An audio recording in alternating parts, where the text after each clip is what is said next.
Assalamualaikum warahmatullahi wabarakatuh. Kami dari kelompok 5 yaitu akan menjelaskan sistem pakar diagnosa penyakit selama kehamilan menggunakan metode naive Bayes.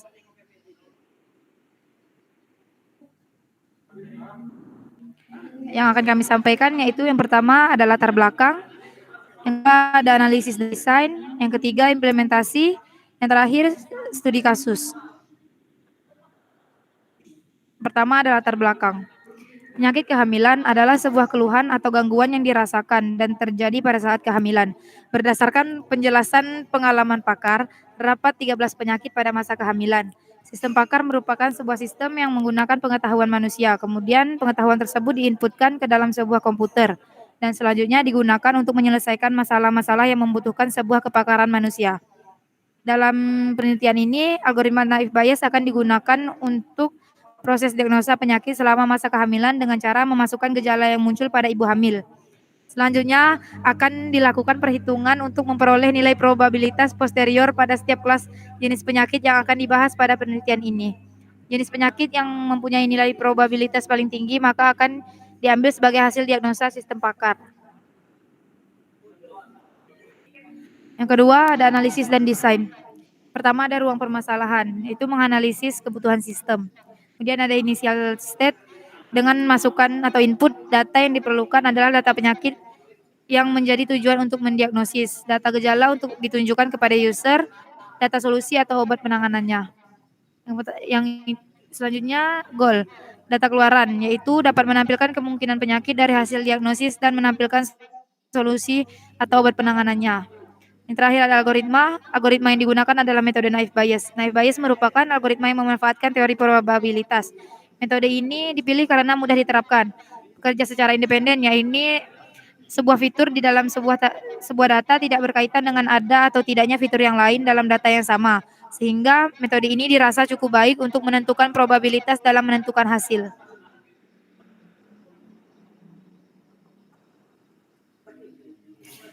Kemudian ada use case diagram dan flowchart. Di sini terdapat dua aktor yaitu admin dan pengguna. Pada use case ini terdapat 3 hal yang bisa dilakukan yaitu menetapkan data training yang hanya bisa dilakukan oleh admin, kemudian melakukan diagnosa serta menampilkan hasil perhitungan bisa dilakukan oleh admin dan pengguna. Selanjutnya flowchart. Pada saat aplikasi ini dijalankan, tampilan awal adalah tampilan kode gejala dan nama-nama penyakitnya. Kemudian user menginputkan kode gejala penyakit yang diderita oleh pasien.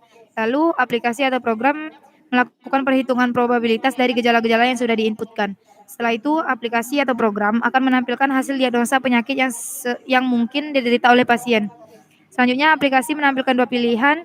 Jika menginputkan 1 berarti ya, maka pilihan tersebut akan menampilkan hasil perhitungan. Jika tidak, maka inputkan 2 dan akan menampilkan maka akan keluar dari program. Selesai.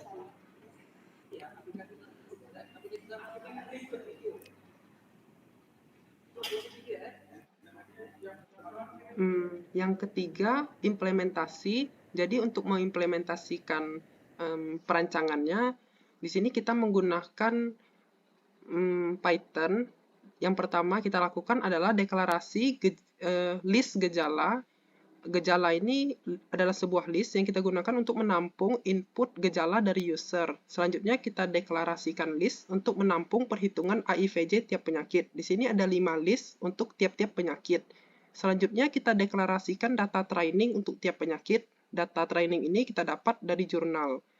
Selanjutnya kita deklarasikan nilai N sama dengan 1, yakni suatu penyakit, lalu M sama dengan 25, yakni jumlah gejala yang ada, dan P sama dengan 0,2, yakni suatu penyakit dibagi banyaknya penyakit. Karena di sini banyaknya penyakit adalah 5, jadi 1 dibagi 5 adalah 0,2.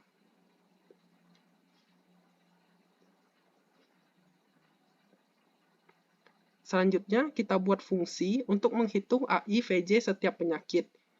Di dalam fungsi ini ada percabangan if-else. Jika gejala yang dimasukkan user terdapat pada penyakit yang kita uji, maka nilai NC-nya adalah 1, dan hasil perhitungan NC ditambah M kali P dibagi N tambah M akan dimasukkan ke dalam list hasil.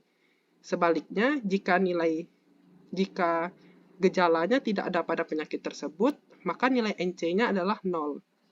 Setelah mendeklarasikan fungsi NC ini, maka kita panggil fungsi NC ini untuk menghitung nilai AIVJ setiap penyakit dan menyimpan hasilnya ke dalam gejala tambah nama penyakit tersebut. Setelah itu, kita deklarasikan fungsi hitung dengan parameter X. Gunanya adalah untuk mengalihkan nilai probabilitas penyakit dengan tiap-tiap hasil perhitungan tadi.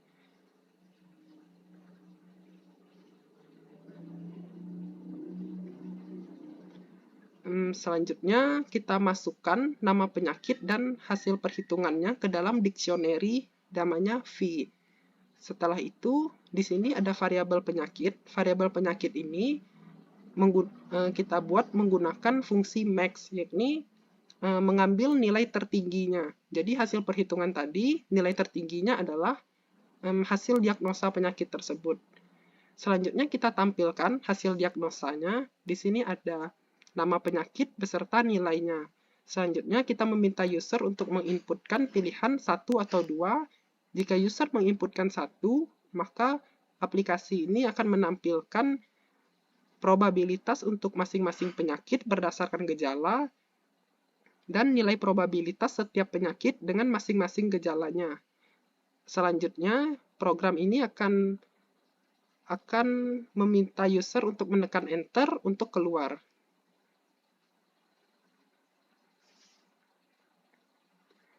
Selanjutnya adalah tampilan aplikasinya. Jadi aplikasi ini akan menampilkan kode beserta nama gejalanya dan meminta user untuk memasukkan gejalanya yang dipisahkan dengan spasi.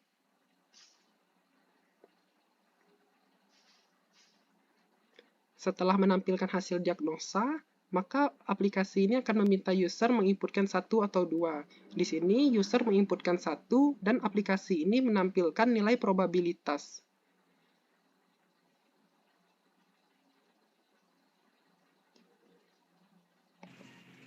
Untuk studi kasusnya, di sini kita ambil diketahui terdapat 4 gejala penyakit yang dialami oleh seseorang, yaitu kita mengambil gejala G1, G2, G9, dan juga G22. Di mana G1 gejalanya usia hamil 7 bulan atau lebih, G2 gejalanya mual, G9 nyeri perut bagian bawah, dan juga G22 jumlah pendarahan sedikit. Nah, tahap pertama yang dilakukan adalah mencari nilai NC untuk masing-masing penyakit berdasarkan gejala yang muncul. Di sini kita ambil dari penyakit Q1 abortus, N sama dengan 1, M sama dengan 25, dan juga P sama dengan 0,2.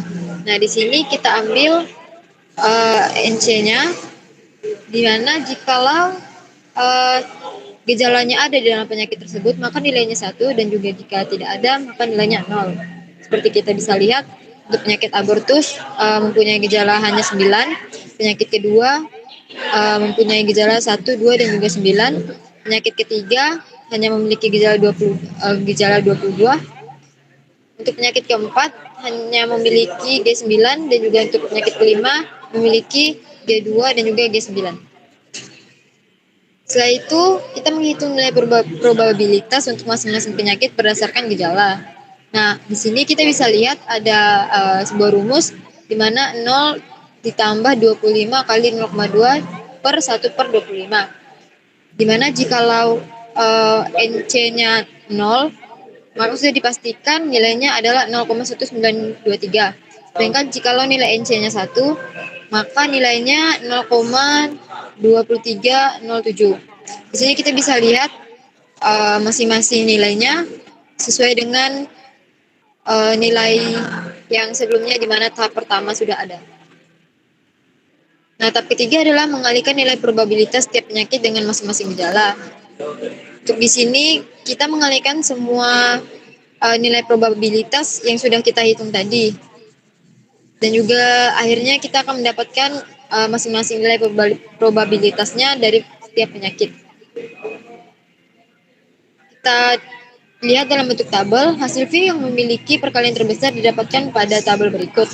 Nah, setelah kita lihat dari tabelnya, dapat dilihat nilai V yang terbesar adalah 0,000472228. Maka contoh kasus yang pada penyakit ibu hamil diklasifikasikan sebagai penyakit hamil extrauteri etropik terganggu.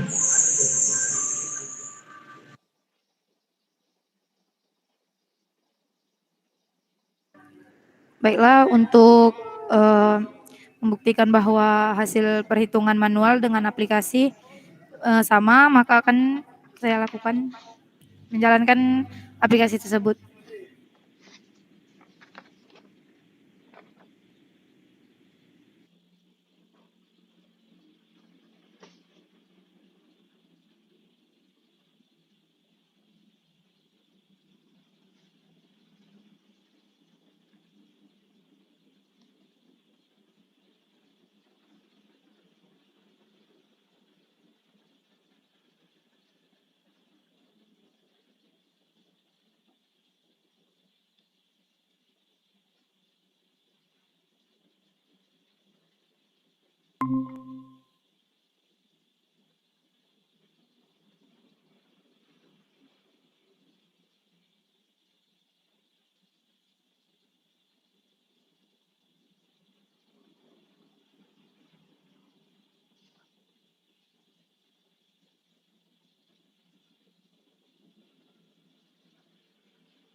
Setelah dilihat tadi, maka hasilnya seperti gambar ini dan sama dengan hitungan manual.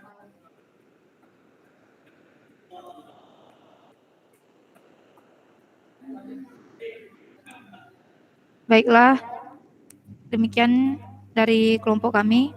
Kurang dan lebihnya kami mohon maaf. Terima kasih. Wassalamualaikum warahmatullahi wabarakatuh.